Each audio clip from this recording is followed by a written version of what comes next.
Welcome into your PFF Draft Recap, powered by PFF Edge and Elite.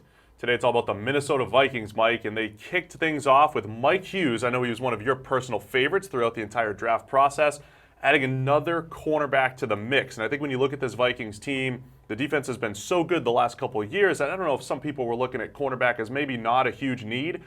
I keep thinking that's the place where you continue to add talent. I love the Mike Hughes pick, and I think he fits in really well. Yeah, I said on draft night this was a Mike Zimmer special. He drafted him in the first round because he knows in the NFL, cornerbacks are king. You need as many cornerbacks as possible to run an effective pass defense, an effective defense overall in today's NFL. And then it came out later, and Zimmer said, that was my pick. I wanted him because I just need as many cornerbacks as humanly possible. You know, they already had Trey Waynes until Terrence Newton was coming back. But now you get Mike Hughes, a guy in the first round who I love for his versatility and his ability to just make plays underneath in the passing game. You see here, he didn't allow a catch of longer than 21 yards a season ago, but he also made a ton of plays on underneath balls. His breaks from off coverage were some of the best in this class, and he might be a little undersized, might not be the fastest guy, but he's so incredibly physical for his size that I don't think it's going to really matter. Love the off-coverage comment that you made there, too. Some of those plays he made absolutely spectacular. His footwork, and you add him into the mix. You know, Xavier Rhodes, a lot of times taking the number one wide receiver. He gets that challenging role, and he's a little bit bigger and can handle some of the more physical wide receivers. But Hughes, with those movement skills, can handle some of the better route runners when they like to play those matchups. And then Trey Waynes, that's where he struggles with some of those shiftier guys, but he's got that good long speed. So now,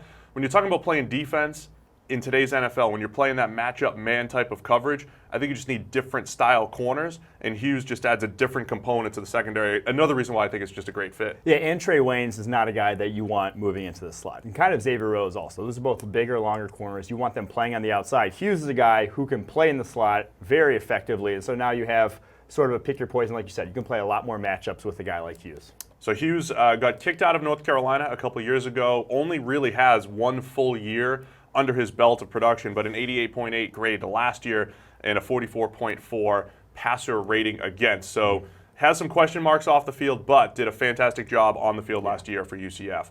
Second round, they go to the offensive line, and this was the big question with Minnesota coming in.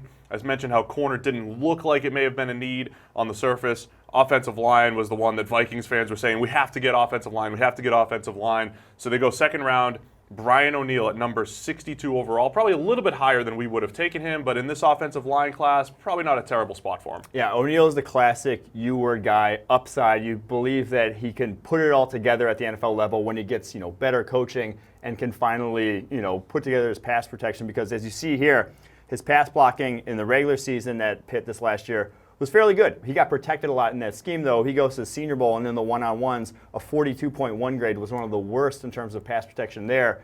That's what you worry about. When a guy is on an island, when a guy is going up against better competition, does he get exposed? Sort of like former Minnesota Vikings draft pick TJ Clemmings had a very similar route from Pittsburgh to the Senior Bowl where he then got exposed. So O'Neill, as you see here in some of these reps at the Senior Bowl, just has a weak first punch. A lot of times his hands got slapped away. You see there get beats easily off the ball. But he does have the movement skills. He does have the mirror ability that you like, as you see there in that rep against Jalen Holmes, and has the ability in the running game. That's probably his calling card, to move, to take guys off the ball. Needs to work on some strength, but like I said, there's a lot of that word upside with Brian O'Neill. You hate that word, and upside, I hate the word, but that's why that is why they're taking him, right? He moves extremely well, 4.82 40 for an offensive tackle. The movement skills were really good, and you do see some of those spectacular run blocks, those zone blocks on tape that we just saw at the Senior Bowl. The other guy that we saw there was Jalen Holmes, a little Vikings on Vikings crime there, because Holmes was their fourth round pick, and the story of the Senior Bowl for him were reps like that. He did not win a whole lot at the Senior Bowl. Our guy Sam kept looking at me being like, man, this guy from Ohio State, I haven't seen him win a rep all week at the Senior Bowl. He did win a couple reps. You can find out all of that information in the PFF Draft Guide, because we do have win-loss percentages for all these guys as part of PFF Edge and Elite.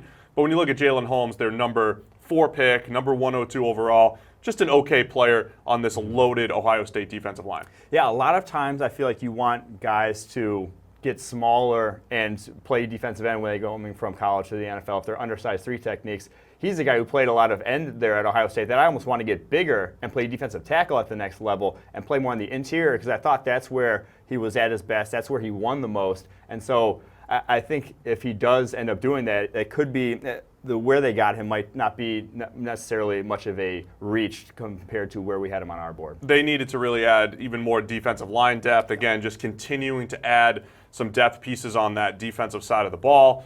Fifth-round pick, an interesting one, Tyler Conklin, tight end out of Central Michigan, another guy who did go to the Senior Bowl. We'll take a look at some of his positives and negatives here, too. He's got a little wiggle at the top of his routes, and you saw Central Michigan really did feature him in the passing game, lined him up all over the place. Wiggle at the top of routes, but not the fastest guy. And you could see defenders just sitting on the deep route, sitting on top of it, and him not being able to necessarily separate down the field.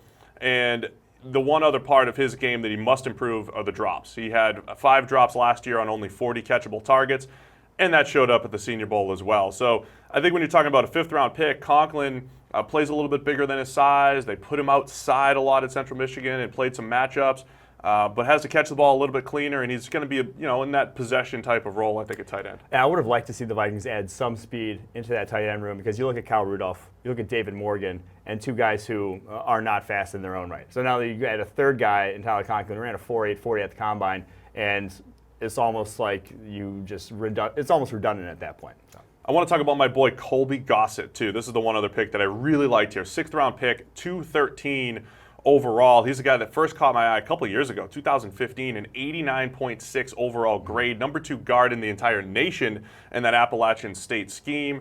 They ran a lot of outside zone, and that's where he really showed spectacular skills to make that, that difficult reach block that you have to make in outside zone. He'll whiff on some of the easy stuff sometimes, but when you're evaluating linemen, right, I mean, seeing those difficult blocks, that's what I'm looking for is can you make the difficult block first?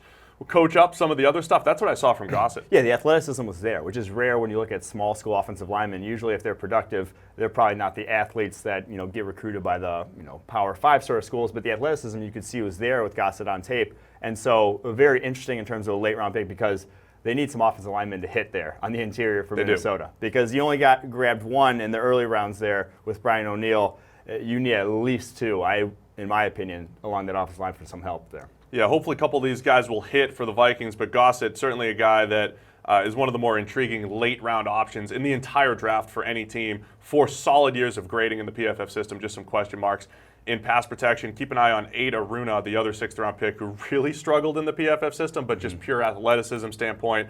That's kind of like your pure athleticism versus do I get a productive guy, grabbing a guy like Aruna versus, say, like a Justin Lawler, a guy that isn't a good athlete that went to the Rams that was simply productive. So we'll see how he progresses there. There you go. That is the Minnesota Vikings PFF draft review. It's been all powered by PFF Edge and Elite.